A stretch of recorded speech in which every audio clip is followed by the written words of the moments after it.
ayan, sumisikat na po yung araw. Nandito tayo langga sa ating garden, dito sa rooftop. Mayroon akong pinagkakaabalahan. Gumawa ako ng balag dito sa ating mga sitaw. Yung sitaw langga na nandun sa itaas, ayun na yung sitaw natin na yan. Yung unang bunga langga, ginawa kong binhi. Ayan, at itinanim ko siya agad. Nandito po langga yung ating mga sitaw na unang bunga ng sitaw na nandun sa ibabaw ng kulungan ating mga manok.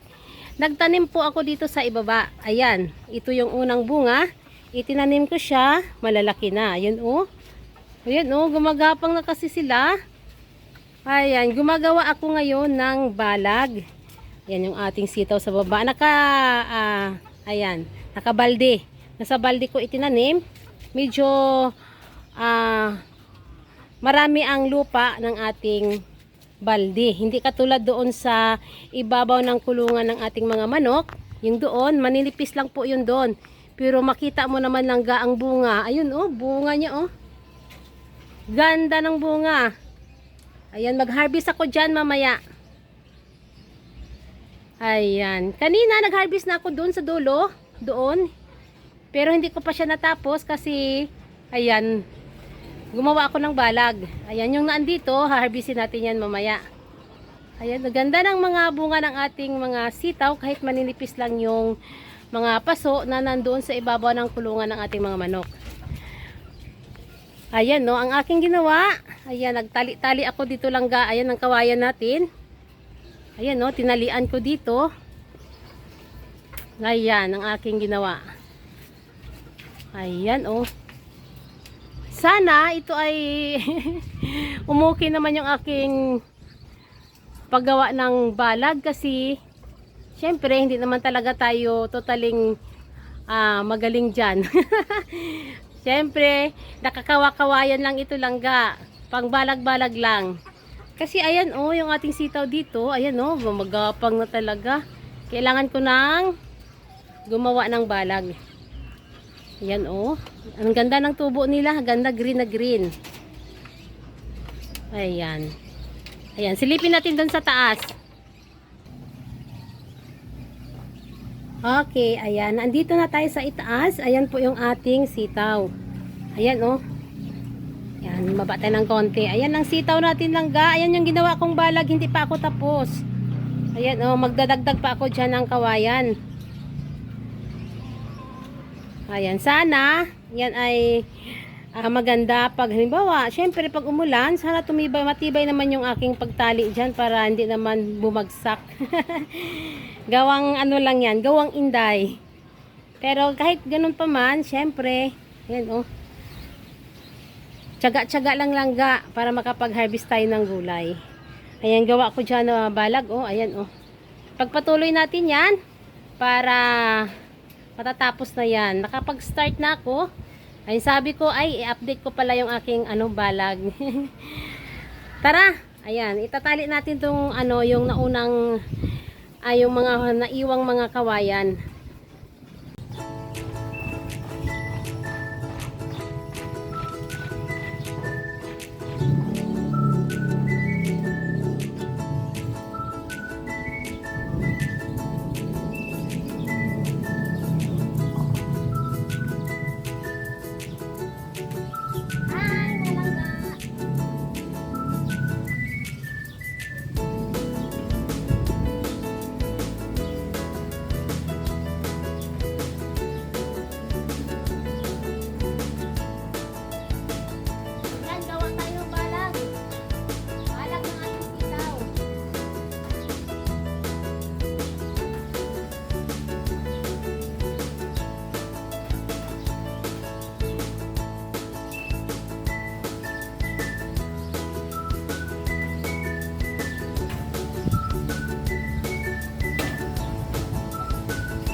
tayo sa ating rooftop. Ayan, ito yung aking harvest kanina. Yung aking harvest kanina na mas maaga pa akong nag-harvest kasi nakita ko yung aking sitaw, gumagapang na. Kaya sabi ko, maglalagay muna tayo ng balag. Tapusin muna natin yung pag-harvest at saka nagawa ako ng balag. So ito, ayan oh, ang daming bunga lang ga oh. Ang daming bunga ng ating sitaw. Ayan oh, ang dami pa. Doon kasi ako kanina nag-harvest sa kabila. Ayan, ito po yung aking na-harvest na mga sitaw oh. Ayan, parang kailan na nakapag-harvest tayo, nakailang harvest na tayo sa ating sitaw. Ayan, kumuha na rin ako ng bok choy. Ito bok choy, ito langga. Ayan, tara silipin natin yung ating ginawang balag dito sa baba.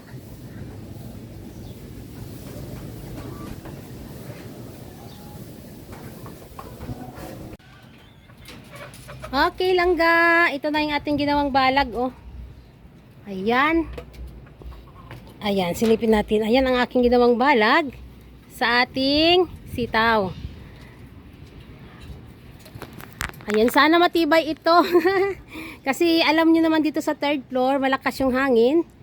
Hindi naman siguro ito tatangayin kasi kawayan ito eh. Malakas kasi ang ano dito, ang hangin. Ganda ng ating sitaw oh. Kaya nagtanim ako ulit ng sitaw talaga kasi syempre masarap talaga. Mga bata gusto nila yan. Ayan oh, daming bunga oh. Ang dami na rin natin na-harvest kanina. Nung nakarang araw, nakailang harvest na tayo dito. Ayan oh, silipin natin dyan ang bunga ng ating sitaw. Ayan, mga 2 araw pa siguro ito kasi alanganin pa siya. Ayan, pero yung kanina, yung in-harvest ko, ay okay na sila. Ganda ng sitaw oh. Kaya talagang magtanim tayo ulit ng sitaw para meron na naman tayong mapipitas ng mga sitaw. Ayan oh, ang ating bagong balag oh. Sana yan ay magiging okay. Sa lakas ng ulan or hangin, sana hindi sila matutumba. Siguro hindi naman yan matutumba langga kasi kawayan yan eh. Matibay naman kasi ang kawayan. Kaya ayan, kawayan ang inilagay ko. Ayan, silipin natin dito ha. Ayan oh. Ayan ang ating ginawa dito sa baba. Ayan, silipin natin. Ayan ha.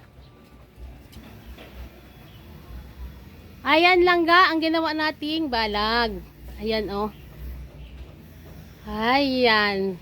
Medyo okay na dahil may balag yung ating mga sitaw dito sa baba ng mga bagong tanim ito. Ganda ng sitaw. Ang ganda ng gabi. Parang kailan lang, di ba? Nagtanim tayo ng gabi, oh. Ayan, oh, ganda ng dahon ng gabi.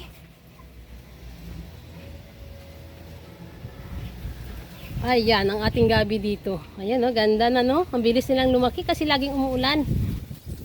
Ayan, malakas yung hangin dito sa third floor. Ayan, ang ating ginawa ngayon today. Ang ating balag. Ito, ginawa ko ito nakarang araw. Itong ating balag dito sa baba kasi umaakyat na sila. Pero yung dito, ayan, ngayon ko lang ito ginawa. Kanina pa ako gumagawa. So, ayan, sabi ko, i-update natin yung ating balag. Ayan. Ayan, no, gawa natin yung langga, ha. Diba? Ayos na ayos ba? Okay, ayan, sa sunod na araw, balik tayo dito langga. Sisilipin natin ulit tong ating mga sitaw dito. Kung sila ay magiging okay ang kanilang balag kasi siyempre mahangin dito sa third floor. Ayan, balik tayo sa sunod na araw. Okay, ayan, ito na yung ating bagong pitas, ang ating sitaw at ang ating bok choy langga. Mga bagong-bago pa lang ang bok choy natin, nag-harvest na tayo para meron tayong ilagay sa ating lulutuin ngayon. Ang ating sitaw na bagong pitas, ang ganda, no? Nakailang harvest na tayo ng sitaw pero grabe ang ganda pa rin ng kanilang nagiging bunga. Okay, ayan, baba na tayo langga. At magluluto na tayo ng ngayong ulam natin ay sa ating pananghalian, nilaga. Lagyan natin ng sitaw at saka yung ating bok choy. Ayan. Okay, thank you sa inyong lahat. Sa walang sawang panunood sa aking mga vlog. Please subscribe my channel. Inday Names Rooftop Garden. Bye!